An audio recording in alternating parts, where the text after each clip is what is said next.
안녕하세요. 맥키네치의 투자클럽입니다. HLB 운명의 5월입니다.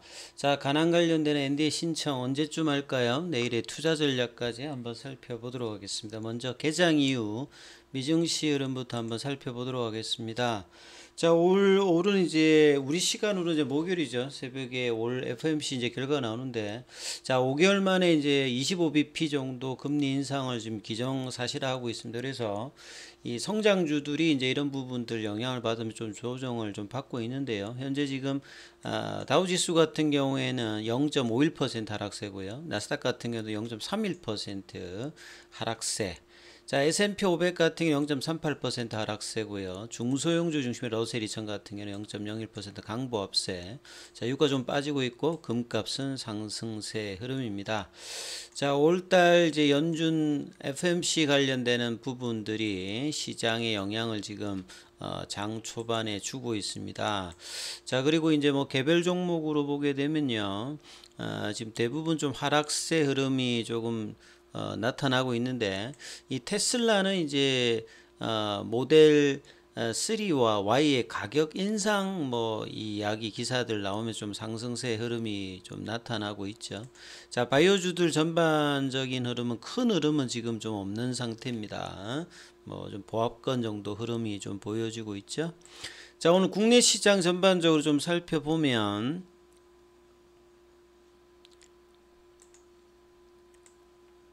자, 외국인들 기관들이 이제 5월 첫 번째 거래일에 외국인들이 선물 쪽에서 1조 가까이 일단 매수를 하면서 이 시장을 좀 견인했습니다. 기관들 더불어서. 그래서 개인들은 대거 좀 매도를 하는 흐름이었고요.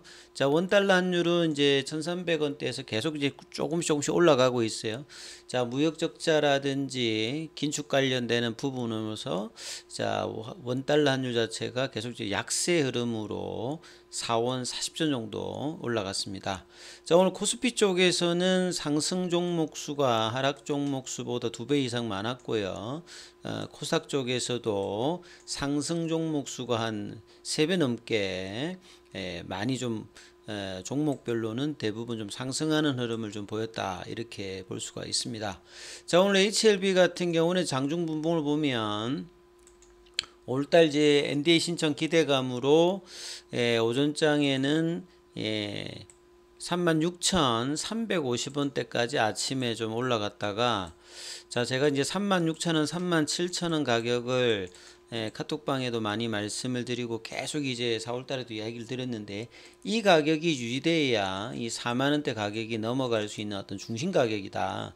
이 박스권 34,000원과 4만원대 박스권의 중심 가격이죠. 이 가격을 유지하고 있어야 상승 흐름에서 이제 4만원대 넘어가면서 이제 돌파의 어떤 흐름들을 모색할 수 있는데 이 가격으로 올라왔다가 유지는 못하고 좀 빠졌는데 많이 빠지진 않았죠. 그래서 시간에 한 150원 정도 올라서 35,600원 정도 흐름입니다. 자, 그리고 수급 관련되는 부분을 살펴보시면 지난주에서 이번 주도 외국인들이 일단 매수, 기간 매도, 개인은 소폭 매수 흐름이고요. 그리고 이제 공매도하고 연관될 수 있는 프로그램 쪽은 이제 지난주 하율부터 해서 계속 이제 매수세 흐름이 좀 보이는 어떤 흐름입니다. 그래서 뭔가 이제 상승 삼각형의 패턴을 만들기 위해서는 이 추세를 만드는 요 저점 구간들이 이제 계속 올라와야 되겠죠. 그래서 이렇게 내려가 버리게 되면 상승 삼각형을 만들지 못하기 때문에 지난주에 일단은 양봉을 냈다는 부분이 상당히 좀 의미가 있고 오늘 좀 윗꼬리가 나왔던 음봉이기 때문에 조금 아쉽습니다만 이번 주도 이제 계속 이제 이 36,000원, 37,000원대의 어떤 흐름들과 이제 여차하면 이제 이 4만원대 이 고점 라인이죠. 4월 달에도 여기를 고점을 찍었고 3월 달에도 여기를 고점을 찍었죠. 1월 달, 2월 달에도 여기를 고점을 찍었던 이 부분의 어떤 고점 부분들을 거래량을 동반해서 어느 시점에서 넘어가느냐. 자, 이 5월달에 NDA 신청은 이제 보통 이제 한 중순 정도로 예상을 하고 있는데 중순이라고 하면 초순에 이 선반영을 하면 강하게 좀 올라가야 되는 어떤 지점이라고 예상이 되어지죠. 영업일수로 이제 6개월 120일 거래 일수를 보고 놓고 보면 이제 고점이 올해 2월 달에 39,600원입니다.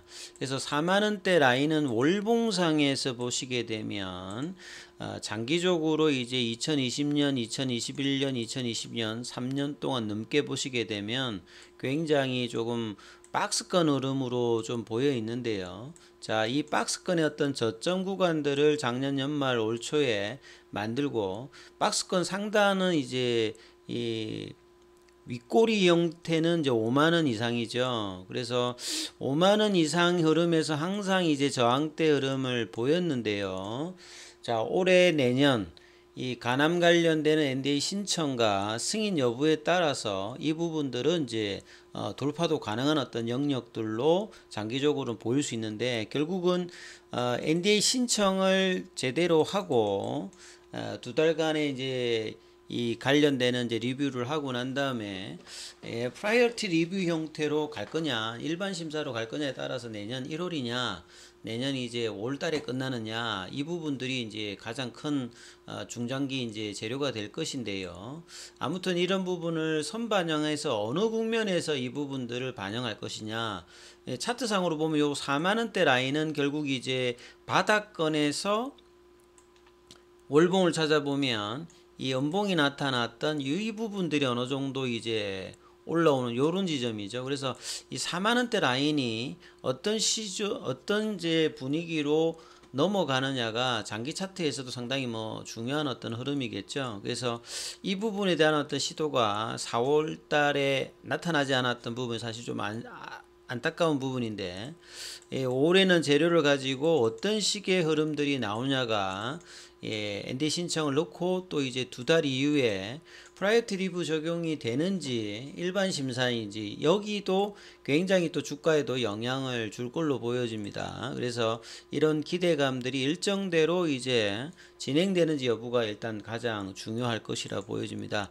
자, 기사 관련되는 부분을 좀 살펴보면 지난 이제 4월 30일에 나왔던 이제 기사를 보면 그간에 이제 HLB가 십몇 년 동안에 이제 리보세랄 관련되는 임상과 우여곡절 관련되는 어떤 기사죠. 그래서 이제 마지막 이제 장애물이 남았다. 결국 이제 성공을 해야 사실은 이제 그 다음이 있는 거죠. 리보세라닌 관련되는 부분들을 2008년도에 이제 그 당시에 이노지디엔을 인수하면서 이 현재 엘레바 테라피틱스 관련되는 부분에 리보세라닌 관련되는 부분을 접하고 많은 어떤 이제 자금들을 조달하면서 리보세라닌 개발에 지금까지 좀 왔죠. 결국 이제 5월달에 FDA에다가 항서제약과 더불어서 리보세라닌과 캄릴리주맘의 간암 관련되는 1차 치료제 허가 위한 NDA 이 부분에 대한 일정들이 어떻게 되느냐. 그리고 이제 60일 이내니까 뭐 두 달 이내겠죠. 검토를 하고 난 다음에 일반으로 할 건지 프라이어티 리뷰 형식으로 할 건지, 여기에 따라서 이제 최종 결과는 빠르면 내년 초, 늦어도 내년 이제 2분기 내에는 이제 뭐 결정이 날 수 있죠. 이거 5월 달에 넣는다라고 하면, 이후에 이제 리보세라인 관련해서 회사는 작년에도 이제 뭐 IR 자료에서 굉장히 어떤 긍정적인 어떤 실적 관련되는 전망을 하고 있습니다. 그리고 이미 엘레바 테라피틱스에는 마케팅 예산으로만 200억 정도를 투입하겠다. 자, 이런 부분들도 작년에 유중 이후에 자본 배분에도 좀 나와 있던 부분이고요. 마지막 문턱을 통과하면 이 적응증 확장이라든지 경제성 환자 편이라든지 이런 효과들이 좋은 리보세라님이 다른 어떤 암종에도 이 부분에 대해서 임상과 허가 관련되는 부분이 된다라고 하면 기업 가치의 어떤 상당한 어떤 증가가 기대되는 어떤 그런 해죠. 그래서 올해와 내년이 정말 뭐 HLB가 그간에 했던 바이오 사업의 항방을 뭐 결정짓는 그런 어떤 기간입니다. 그래서 주가도 여기에 비례해서 상황에 따라서 이제 움직일 가능성이 굉장히 높지요. 그리고 이제 뭐 코로나 때는 이제 금융사도 뭐 바닥버요.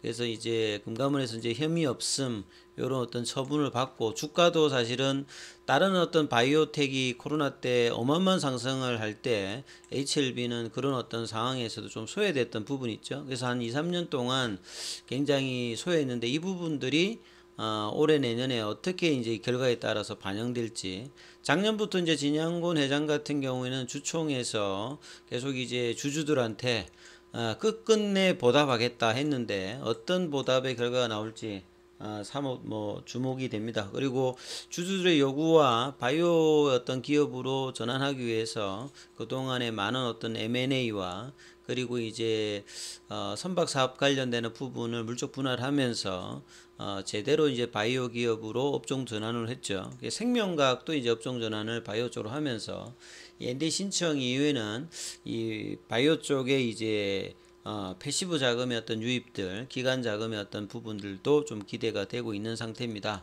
결국은 이제 이런 어떤 기대감이 있는 것들은 임상을 통해서 간암 관련되는 부분들이라든지 뭐 선양 남성애라든지 이런 부분들이 이 결국은 데이터 값이 좋았다는 거죠. OS 값이라든지 PSF 값이라든지 해저드 레이시오라든지 부작용 관련되는 부분도 그렇게 크게 우려할 상황이 아니었기 때문에 기대감이 좀 높아져 있는 상태입니다. 그리고 HLB 생명과학 같은 경우에는 과거에 이제 에너지 솔루션이었거든요. 그러다 보니까 이제 여기도 이제 업종이 에임을 이제 합병하면서 매출 절반 이상이 이제 이쪽을 하면서 이제 바이오 기업으로 업종이 전환을 좀 했죠. 그래서 이런 부분들도 장기적으로 좀 긍정적으로 볼 수가 있습니다. 자, 오늘 항서제약 같은 경우에도 5월달 첫 번째 거래일이 0.93 상승 흐름이 좀 나왔죠. 지난달에 양봉으로 갔던 부분들이 5월달에도 양봉으로 진행될 가능성이 좀 높고요. 자, 공매도 관련되는 부분들은 오늘 첫날이 오히려 이제 공매도 매매 비중은 좀 더 늘어났습니다. 그리고 4월 27일 기준으로 공매도 정보 좀 늘어났고요. 대차 거래 관련되는 부분들은 또 체결이 상한보다는 좀 늘어난 어떤 흐름들 보여지는데요. 자, 그래서 이번 주에 이제 지난주에 이어졌던 양봉이 이어지면서 지금 21선, 5일선 정도의 어떤 안착과 회복을 통해서 볼린저 밴드 상단인 37,000원대 이 부분을 넘어가서 이제 4만원대의 어떤 돌파의 어떤 기대한 흐름들을 수요일, 목요일 정도 나올지 여부가 굉장히 중요하니까 이 부분 관심을 가지시면서 그럼 투자 대응 전략 삼아보시기 바라겠습니다. 여기까지 하겠습니다.